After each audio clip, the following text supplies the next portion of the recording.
धोलेरा में फ्रॉड हो रहा है, ऐसा आप सोचते हैं तो ये बिल्कुल गलत बात है आपकी।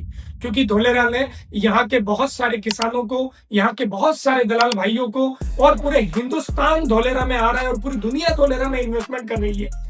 ये पिछले 3-4 महीने से बड़ी तेजी आ गई है, जब से बड़े-बड़े अनाउंसमेंट हुए, ऑफिशियली एक्सप्रेसवे चालू हो गया, एयरपोर्ट के ट्रायल चालू हो गए और अदानी जैसे बड़े 4-5 अनाउंसमेंट हो गए, तो पूरा हिंदुस्तान गिर पड़ा है।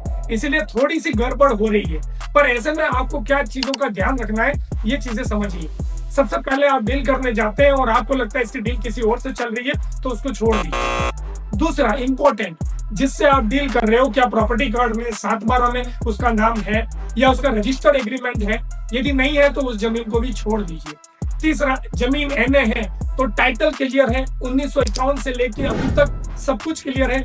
यदि ऐसा क्लियर नहीं है तो उसको भी रेवेन्यू रिकॉर्ड के अंदर प्रॉब्लम है तो छोड़ दीजिए।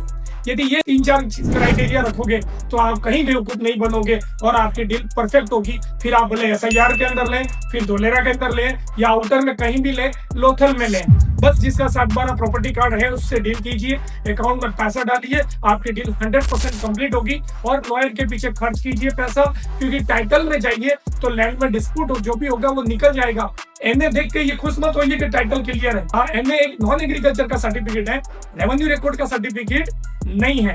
और जहां पे भी जमीन लेते हो पोजीशन को जरूर देखें, जिससे आपको रोड, फेस, जोन, ये सब भी चीजें क्लियर हो जाए जॉइनिंग सर्टिफिकेट के साथ। इतनी छोटी छोटी चीजों का ध्यान रखोगे तो आप कहीं भी उल्लू नहीं बनोगे और आंख बंद करके कहीं भी गिरोगे, किसी की भी खरीदी हुई जमीन में टांग अड़ाओगे, फिर बोलोगे सब गलत हो रहा है, तो गलत होगा ही।